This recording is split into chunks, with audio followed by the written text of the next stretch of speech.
मैंने किसी किसी को ये भावाविष्ट होने देखा, जैसे जिसको हम भाव समाधि कहते हैं। हालांकि समाधि के बारे में कोई एक्सपीरियंस मेरे को नहीं है, लेकिन मैंने मेरे गुरुजी से भी सुना था कि समाधि का जो आखिर पर्याय है वो है निर्विकल्प समाधि।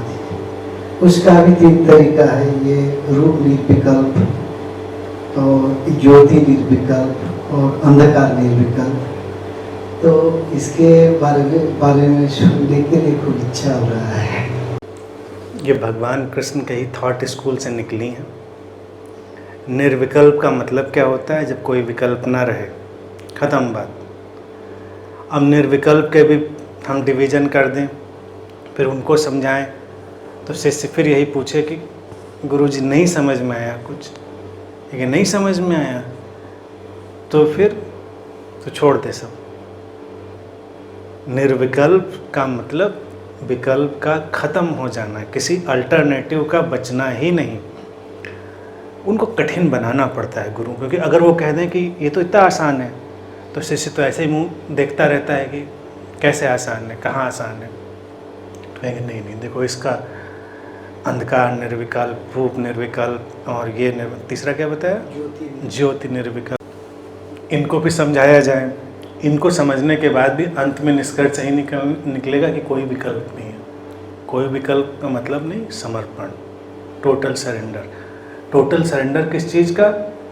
अपने कर्ता भाव का, पर्सनल डूअर का। सरेंडर का मतलब नहीं साष्टांग लेट जाए।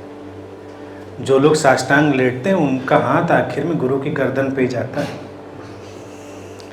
क्योंकि पैर से गर्दन जुड़ी है।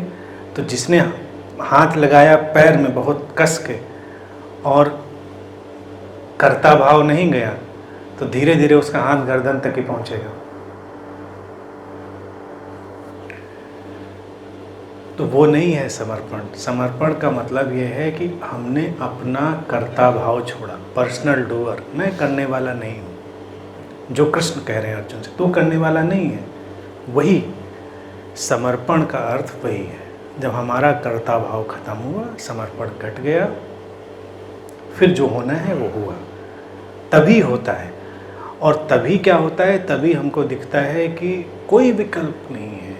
सब कुछ तो उसी सोर्स से ही घट रहा है, यानी कि उस सत्ता से, उस आदि शक्ति से, उस अव्यक्त स्रोत से, उसी से सब कुछ चीज़ें घट रही हैं। वही समाधि है। समाधि की जो निर्विकल्प अवस्था को सबसे बड़ा कहा गया, वो इसलिए, किस लिए? क्योंकि तब उसका पर्सनल डूअर गिर गया। नहीं तो समाधि भी लोग करते हैं, समाधि कोई करता नहीं है, समाधि घटती है। तुम करोगे तो तुम बाहर आओगे। कब तक करोगे? करना तो ज़्यादा दिन नहीं चलेगा, करने से बाहर आना पड़ेगा। आप भाव समाधि में जाओ, फिर भाव से बाहर आओगे। ऐसा कोई व्यक्ति ढूंढ के दुनिया में हम नहीं ला सकते जो भाव समाधि में गया और लौटा ही नहीं लौटा अगर, तो या तो विक्षिप्त हुआ या उसकी मृत्यु हुई। लेकिन उसका हासिल तो कुछ नहीं हुआ, यानी कि उसको तो पता भी नहीं चला कि समाधि में है कि नहीं। जैसे छोटा बच्चा है, वो भी समाधि में है, उसको हम कहें वो अचेतन समाधि में है, लेकिन उसको तो पता ही नहीं कि मैं समाधि में हूँ। समाधि में हूँ ये तो उसी ने बताया जो उससे बाहर आया। लेकिन वो फिर भी अभी पहले सोपान है।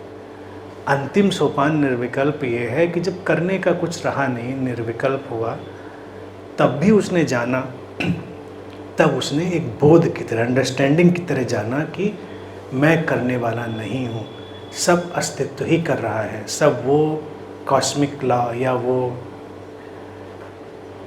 परम सत्ता, आदि शक्ति, जो भी हम नाम देना चाहें, वही कर रहा है। हम उसको होने दे रहे हैं। होने दे रहे हैं भी शब्द की ट्विस्ट है। दे रहे हैं क्या? आपके पास विकल्प ही नहीं है। जैसे कोई कहे कि मैं इसको घटने दे रहा हूँ, तुम क्या दोगे? ना देने का भी विकल्प तुम्हारे पास है क्या? तुम्हारे पास तो ना देने का भी विकल्प नहीं, तो होने देने का भी क्या मतलब हुआ? वो निर्विकल्प। तो इसीलिए समाधि में निर्विकल्प को अंतिम रखा गया। उसमें कोई भी नियम नहीं, कोई भी उसमें हमारे सामने उसका लक्षण नहीं, कुछ नहीं। जितने भी लक्षण होंगे समाधियों के, वो सब लक्षण किसी न किसी बॉडी माइंड के फॉर्म से ही होंगे। वो तमाम तरह के हो सकते हैं। हम अपने जितनी भी इंद्रियों, जैसे हम 9 तत्वों पे कर रहे हैं, तो 9 तत्वों को हम डिवाइड करके बहुत दूर तक खींच सकते हैं।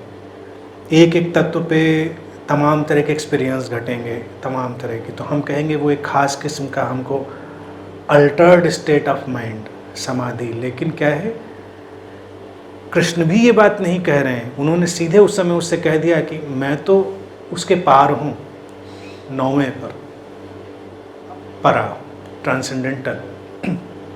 उसी को हम निर्विकल्प कह सकते हैं। तो निर्विकल्प में कोई भी उसका लक्षण, रूप, गुण नहीं है। एक ही है वो समझ कि मैं करता नहीं हूँ, मैं करने वाला नहीं हूँ। इतनी बात उसके अंदर बिल्कुल कूट कूट के जम गई है। इस बात से वो हटता ही नहीं। करने की बात आती, सब कुछ करता है पूरी तरह से। जैसे अभी कोई काम आए, आपसे कहें ये काम करो, तो मैं भी कहूँगा करो, तब आप ये नहीं कहेंगे कि मैं करने वाला थोड़ा ही हूँ। आप करेंगे उसको, लेकिन अंदर आपको ये बात पता है कि मैं नहीं करने वाला। वो तो एक मिस्टीरियस वे में हो रहा है। अब कई लोग इस पर जैसे एक काउंटर क्वेश्चन कर सकते हैं, मैं करने वाला कुछ नहीं हूँ तो मैं बिस्तर से ही नहीं उठूँगा सुबह। मत उठो, करके देख लो कभी। आपकी गुण, आपकी वृत्तियाँ आपको उठा के मानेंगे, और नहीं उठोगे तो आपके दिमाग में घोड़े दौड़ने लगेंगे।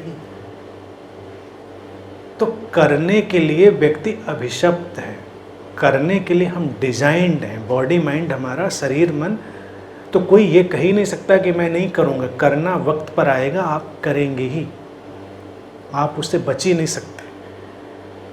जिन जिन चीज़ों से हम बच सकते हैं वो भी बड़ी वैकल्पिक है। वो तो इसी को महावीर भी अलग ढंग से कहते थे। महावीर का बड़ा कंट्रोवर्शियल स्टेटमेंट था, क्योंकि महावीर और बुद्ध समकालीन थे, तो करीब करीब एक ही जैसी बातें तमाम जगहों पर उन्होंने बोली। वो कहते थे कि जो हुआ वो हो ही गया, यानी कि अगर कोई चीज़ शुरू करी तुमने तो ख़त्म हो गई। वो तुमने पहला कदम रखा, आखिरी कदम उठ गया। जैसे कृष्णमूर्ति कहते हैं, first step is the last step.